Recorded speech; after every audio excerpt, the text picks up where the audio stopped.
Hello and welcome back to the channel. As I hinted at yesterday, this isn't going to be a news show, even though there is news around the NFL. Most notably, you look at what broke late last night surrounding Mike Evans and the Tampa Bay Buccaneers and what that's going to do. But today is going to be an NFL preview show, where I go through, as I said yesterday, I go through the division winners. The division winners will be in there, obviously, but coming up with the finishes of the divisions, and then also the conference champions and the Super Bowl champions as well. Some of these were harder to work out than others. I did stay up till 1 o'clock last night trying to work this out. Some of them you knew automatically who the first place team was going to be. You knew automatically who the last place team was going to be. And then the rest was just filling out. What I will say is I'm thankful that we're in the days where it's 4 teams to a division, rather than if you go back, 20 years or so, beyond 20 years, before the NFL got to 32, where there were some divisions with 5 teams. That would have no. I definitely would have struggled coming up with that order, but making it 4 just makes it a little bit easier. So I'm going to go with the AFC first, and then I'm going to move to the NFC, and I'm going to do it north, south, east, west. So follow along as you do. So we will start with the AFC North, where I've got the Baltimore Ravens, and I will be going 4th to 1st in all of these. I've got the Baltimore Ravens coming in 4th in the AFC North, purely because I do not trust Lamar Jackson. I trust him as a player, obviously, but the health situation, I just no. If you want, fool me once with one big injury like he did last year. He came back from his injury at the end of 2021 and had a very good start to 2022, was in the MVP discussion, but then fell off. Fool me once, okay. I just don't have the faith in it being there a second time. I understand they've made some changes to sort of help the team. I discussed this the other day about bringing in more running backs and trying to, with the wide receivers they have, trying to get the ball out of his hands as quickly as possible. I just don't see him staying healthy for all 17 games, and then that means you go to the backup quarterbacks, and I just don't have faith. I just don't have faith in them being able to step up and play to the ability that Lamar Jackson has. So they go 4th. If he stays healthy, I could see him finishing 3rd, but I don't see him staying healthy. So down he goes. Essentially, moving on, we have the Cleveland Browns in 3rd, where I think Deshaun Watson, whilst you saw he struggled last year, I think if you want to put that down to rust, if you want to put that down to the inconsistency with how he works, he did work some in the preseason, but then he had the break and not being able to work fully functionally. I do still have faith in Deshaun Watson as a player. I don't think you just lose everything with missing all that time. There is something there, but I just don't see it being enough to make that immediate big jump with some good plays, on both sides of the ball with the Cleveland Browns. But I don't see it being enough, especially in the division. So they come 3rd. Pittsburgh Steelers will come 2nd in my eyes. Whilst there is no doubt that the Steelers have made pretty big improvements, on both sides of the ball, we look at Kenny Pickett and the development he's making. George Pickens is the set for a breakout year, as many people will put it. We've got depth at outside linebacker. I could go on about why I love the season. If you've been watching these videos, you know why. Why I love the Steelers, but I just don't see them having enough right now to make that leap above the best team in the AFC North, which is the Cincinnati Bengals. Obviously, the news coming out over the past few days that Joe Burrow is back in practice. The fact that he's back in practice now means that it should be pretty smooth sailing. I did raise my concerns about whether or not it would linger into the season and what that would do, but with him back and at full fitness, the Bengals win the North. Now we move on to the South, where, again, we'll go from the bottom. The Indianapolis Colts, I think the Jonathan Taylor situation has kind of messed them up. If you wanted to say, if he'd have stayed, and I don't think he's playing for the Indianapolis Colts this year. I think the bridges have been burned. They will find a way, even if they make him sit for a year, they will find a way. I just don't think they're going to play him, predominantly maybe to protect his trade value. So with that being said, I don't see Anthony Richardson being good enough to carry the can and take the Colts forward this year. Again, if you want to see it as a developmental year, fine. But I'm just concerned with what he was able to do in college and the lack of experience, the lack of being able to complete passes. It was completion rate in the 50s, just not good enough to make that jump to the NFL. I just don't see the offense being able to click as quickly as they probably could or should with those two key pieces. And so I just have them finishing fourth. Where I think the Houston Texans, and I say this purely off because I was a huge fan of him when he was coming through the college ranks, but I do see Will Anderson Jr. being able to have that instant impact and being able to wreck teams and get them a couple of wins. Even if it is a case of the Colts win 3, the Texans win 4. They are two very bad teams, but I do think Will Anderson Jr. has the ability to be a game wrecker and change a couple of games at the very least and get them a couple more wins than they perhaps deserve. CJ Stroud as the quarterback, I believe was the best quarterback coming out of college, and I think he's going to be very well suited to starting off. But other than that, no, I just don't see him being able to make a big impact right away. But moving on forward, I think he can. Tennessee Titans coming in at number 2. This is primarily because I just have them sort of in between. They are not as good as the Jacksonville Jaguars, who I have obviously winning the division, and they are just not as bad as the Texans and the Colts. So they just fall in there. I'm not going to give win totals, by the way. I'm not smart enough to come up with those numbers. I'm just doing placements. I just think that they are just caught in that middle land between the very good Jaguars and the very bad Colts and Texans. So that's where they fall. And then Jaguars obviously coming in first, just moving on from where they have under Doug Pearson, and a very good coach in him, and Trevor Lawrence. Now that he's managed to establish himself as top 10 quarterback, I don't think is that hard to say. And then a lot of pieces as well over the rest of the team. Calvin Ridley, with a bit of a chip on his shoulder after what happened to him last year, he'll want to ball out, and so I think that's where we go with there. Now we move on to the AFC East, which was arguably the toughest one for me to come with. It was tough for me to work out, but the easiest decision and the one that was most obvious was the New England Patriots coming in fourth, which I say it's obvious for someone, again, of my generation who grew up just knowing that the Patriots were going to win the AFC East and probably going to win the AFC every year. For them to finish fourth, to even put that down is a bit of a shock to the system. But I just don't see any faith in what has gone on. I would like to think that Mac Jones takes the bounce back season, because I do like Mac Jones quite a lot, and he does have Bill O'Brien there to help him out.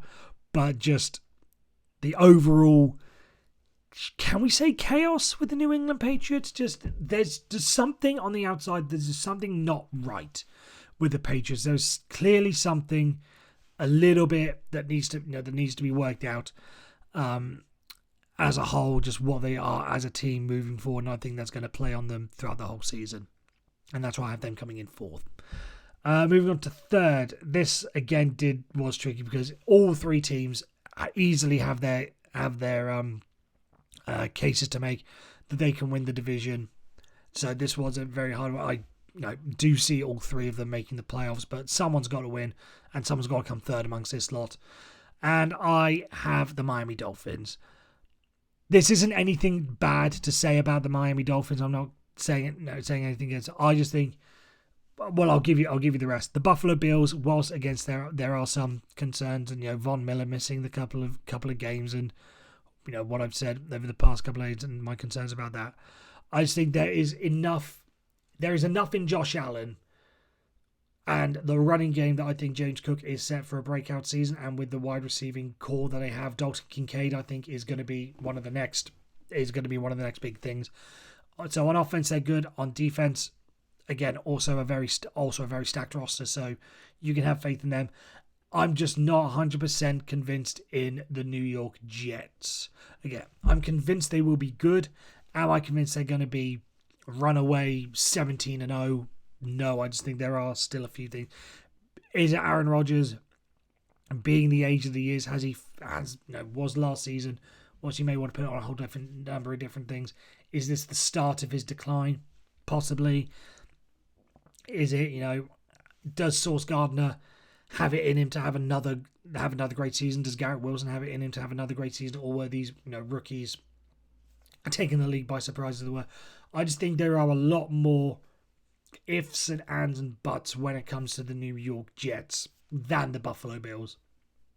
So again, nothing against the nothing against the New York Jets, rather, or the Miami Dolphins. It's just, again, someone has to come second, someone has to come third, and I just think there is an order to this in terms of how well built the teams are and how much confidence I have in them to be able to overcome them, and also what you have done for me recently in last season does play a part.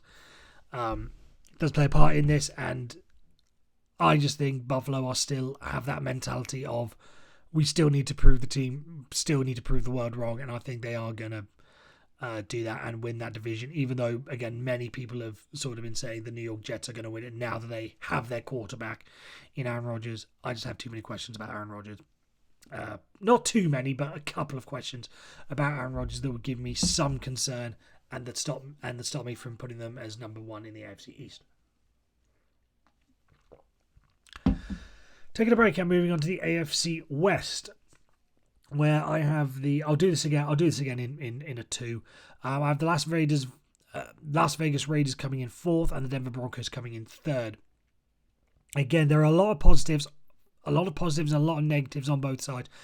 I just think I am one of those people that thinks Russell Wilson is not going to be, I mentioned this, I discussed it with Aaron Rodgers, but circumstances have changed. I think I am a believer in Sean Payton and being able to revitalise, whatever word kick up the backside Russell Wilson and get him back to what he was good at with the Denver Broncos. And obviously, again, lots of weapons to work with on both sides of the ball, very talented on both sides. I just don't think there's going to be enough there for them to again make that big leap to challenge the Chargers and the Chiefs at the top of the division. And again, that leaves someone, again, comes down to injuries with Jimmy Garoppolo. A lot of this is going to be quarterback driven, but I think for the most part, we know that quarterbacks do tend to, barring the odd exceptions, like the San Francisco 49ers last year, the vast majority of the time, it is dependent on your quarterback and how good they are. So I think, for the Raiders, losing Derek Carr and going on to Jimmy Garoppolo is a step back. Whilst I do like Jimmy Garoppolo, I just think it's a step back in terms of overall talent from Derek Carr. And again, I just have the Denver Broncos being just that slightly bit better now that Russell Wilson will have a season, an off season under him, where he's worked with Sean Payton, and what he was able to do with Drew Brees should be able to pass something on and get that sorted. Then it was really a battle between number one, number two, the Chiefs and the Chargers. This one was pretty obvious. It's the Chiefs. They are the number one team in the NFL for a reason. And again, the Chargers just have to take it that they are second. I did say last year going into it, I did have the Chargers win the Super Bowl, and they just again managed to get in their own way with injuries and whatnot, and that awful wild card game against the Jaguars, where if they'd have gone that, maybe the momentum or something takes them a different way. But yeah, Chargers just coming in second, and then the Chiefs coming in first. It shouldn't be that. That one didn't take a lot of time to think about, and I don't think I really need to justify the Chiefs as coming in first. Everyone knows why. And again, it does come down to Mahomes and Travis Kelce, and again, whatever weapons they come up with. I don't see the Eric Bieniemy loss being too impactful on them, because I think you do have a good offensive-minded Andy Reid again, who will have his say on things. So I don't put it all on Eric Bieniemy as the reason for the Chiefs being successful. I think Andy Reid will play a big part in that, and Chiefs again will just carry on their dominance for the AFC West. Running out of voice here. Now move on to the NFC. Yeah, I'll do the conferences first, and then I'll get on to the conference winners. NFC North. I have got the Chicago Bears coming in fourth. Again, I still think they are in a bit of a rebuilding mode, and whilst Justin Fields took that step forward last year, I think there is still a lot of work to do around the rest of the team. I think they made the smart choice in getting rid of the number one pick of the draft, just so they could use it elsewhere and accumulate talent. But this is very much going to be a long-term thing. Justin Fields can make that leap this year. and they have addressed it by giving him some weapons to work with. But I just think it's going to be 1 year too soon before we see them make that big leap and maybe challenge for a playoff spot. Green Bay Packers are coming in third in the NFC North, where again it's all going to come down to just too many questions. The fact that he hasn't played all that much for 3 years, and I just can't fall in love with Jordan Love at this stage to a level of belief where he's going to be able to pick up where Aaron Rodgers left off with back-to-back MVP seasons in 2020, 2021, and then pretty much tried to will them into the playoffs last year. I just don't see him being able to make that kind of an impact. So he takes the Denver Broncos. They're right above you on the Green Bay Packers rather just have to settle for third in the division. Again, similar to Chicago Bears, it's a bit of a development year for Jordan Love. Throw him out. Let's see what he can do with a consistent run of games under his belt, but I just don't see it being enough to make an impact quite yet. The Minnesota Vikings come in second, and I'll do that by pointing the Detroit Lions as number one, who I've bought into the hype. I've always been a little bit skeptical when it comes to Dan Campbell. He has always come across as a rah motivator type rather than a master tactician in the ways of Bill Belichick or any of the other names, or a great offensive mind like Andy Reid, or a great defensive mind like who's had a great defensive mind. I can't think of one of Buddy Ryan, who was in charge of the F5. No, that was Mike Ditka. You get what I'm saying. One of those ultimate defensive. Salah, head coach of the New York Jets. You've seen what he's able to do with them. One of those great defensive. I don't see Dan Campbell having that kind of impact, but you can't deny that they are on the come up. They have made a lot of improvements, and I just think they are going to be the best team in the NFC North, pipping the Minnesota Vikings, I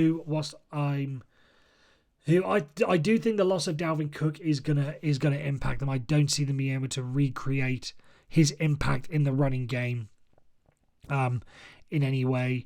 And whilst they do have a lot of weapons, Justin Jefferson, arguably the best wide receiver in the league. I don't know, maybe mentally after some of the errors that they had last year, they flattered to deceive in a lot of instances. You saw with the game against the Colts where they were down. Can't remember the score off the top of my head, but it was like 28, maybe in the 30s, and then come back. And then you saw their collapse against the New York Giants in the playoffs. There are holes to exploit, and I don't think they filled all of them this year.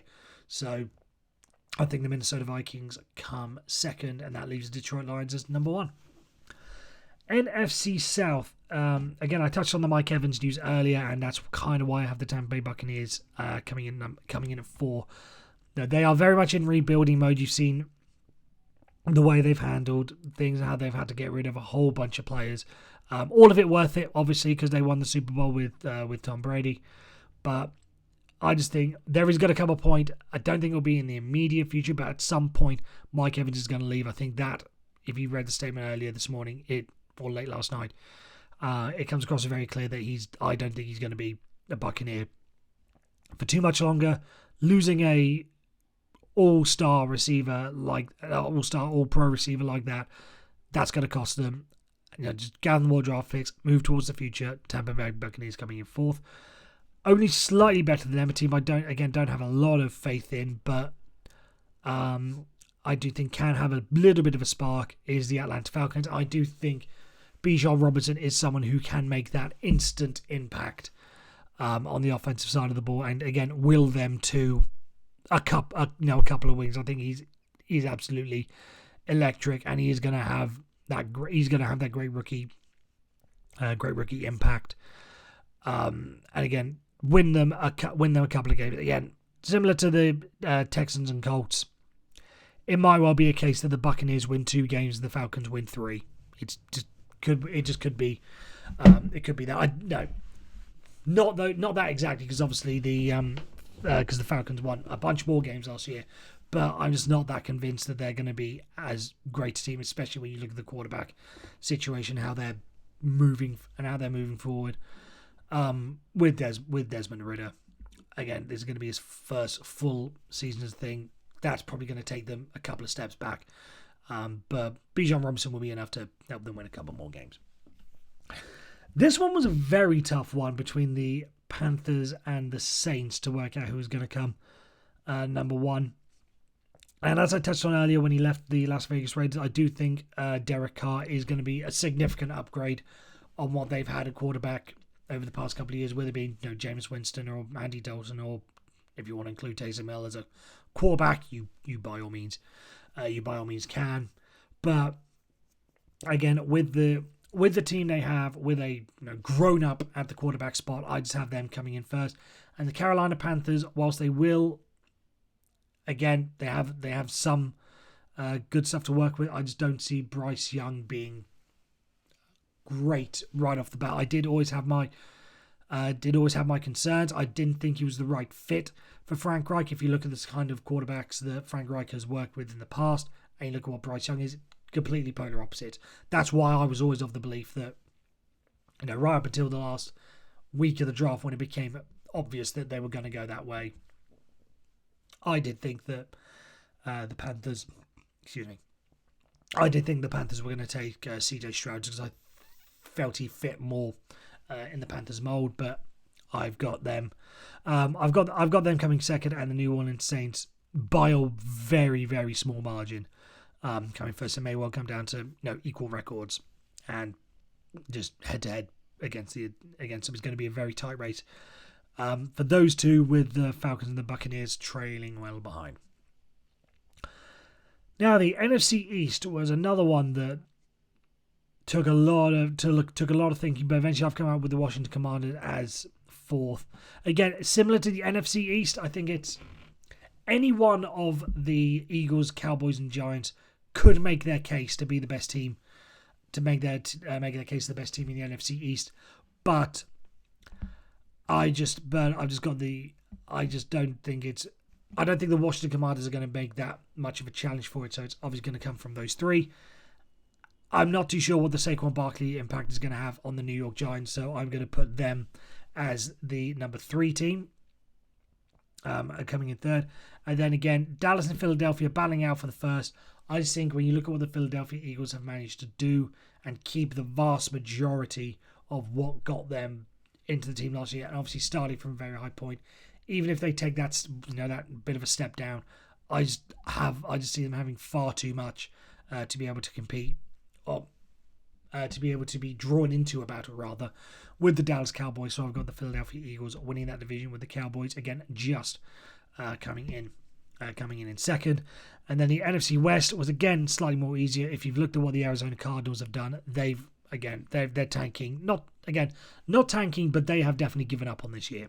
So they are coming third. The LA Rams, again, purely by the fact that they are just simply better than the Cardinals, rather than any sort of joy of them or anything that they've necessarily of themselves. They are coming third. And then it sort of sticks the same way as it was last year. San Francisco 49ers will win. Seattle Seahawks will come second again. I don't think there's much you need to point out with the two, other than obviously the big question about the San Francisco 49ers and the quarterback situation, where I think, as last season showed, the quarterback isn't necessarily the most important part of a Kyle Shanahan offense.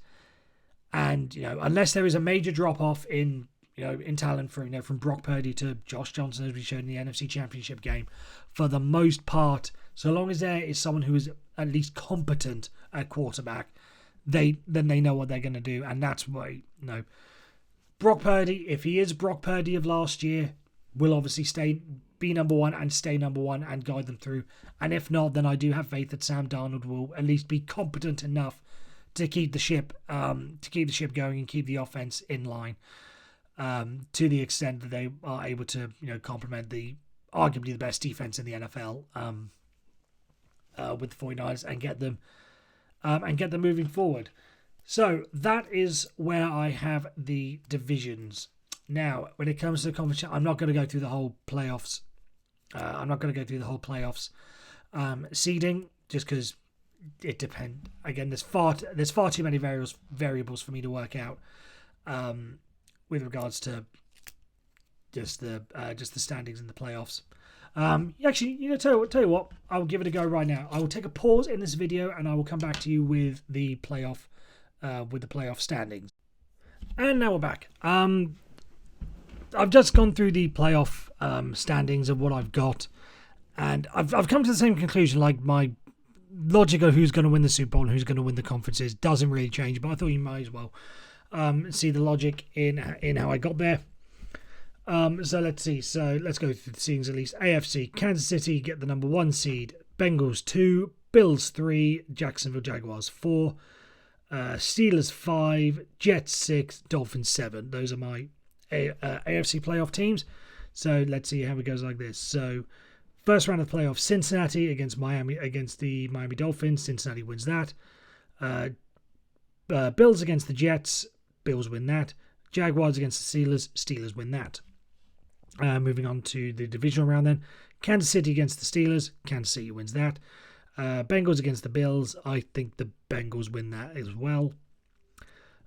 Which leaves us with the conference championship of the Kansas City Chiefs and Cincinnati Bengals. Anyone could have predicted that. Again, this isn't about trying to be fancy. It's about trying to be right. And again, just everything. They have established themselves at the top of the AFC. They're going to come to a head at some point. And Kansas City wins the AFC. So that's that. And in the NFC, San Francisco take the number 1 seed, which leaves us an opening wildcard weekend of the 2-seeded Philadelphia Eagles, number 3-seeded New Orleans Saints, and the number 4-seeded Detroit Lions. And the rest of the things. So the Seattle Seahawks take the 5 seed, the Minnesota Vikings take the 6 seed, and the Dallas Cowboys take the 7 seed. So in the matchups, the Philadelphia Eagles against the Dallas Cowboys, Eagles take. Minnesota Vikings against New Orleans Saints, I have the Vikings taking that, even though I do have some concerns. Think when it comes to big moments like that, I do have faith in Kirk Cousins finally shaking that can't perform in primetime monkey off his back. So Kirk Cousins takes that one. 4 seeds Detroit Lions against the 5th seed Seattle Seahawks. The Detroit Lions take that, which means on divisional round weekend, San Francisco 49ers host the Minnesota Vikings. Niners win. Philadelphia Eagles take on the Detroit Lions. The Eagles take that. Leaves with an NFC Championship rematch from last year, but this time the 49ers host it and the 49ers win it. So that's my playoff. That's my playoff bracket, which leaves us with a Super Bowl of the Kansas City Chiefs and the San Francisco 49ers, a repeat of a couple of years ago. And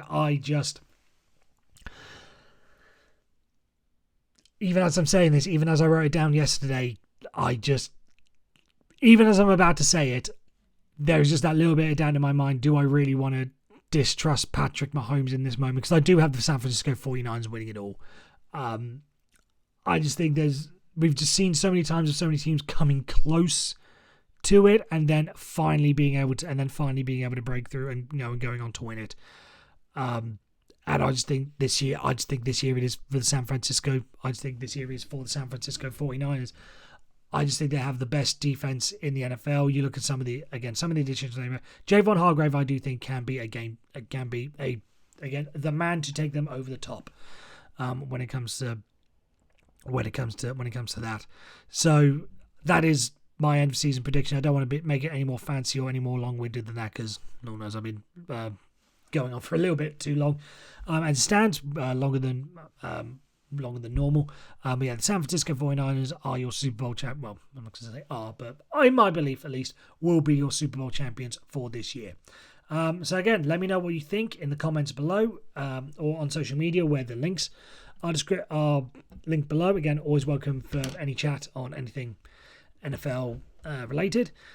But until we see you next time, you guys all take care. Have a good weekend. Not too sure whether or not I'll be doing one on Monday because it is Labor Day over here in the US. First time I've ever had to experience this holiday. So I'm not too sure what the plans are with me and the wife. But yeah, if I show up on Monday, I show up on Monday. If not, I will hopefully see you guys on Tuesday. So you guys can all take care.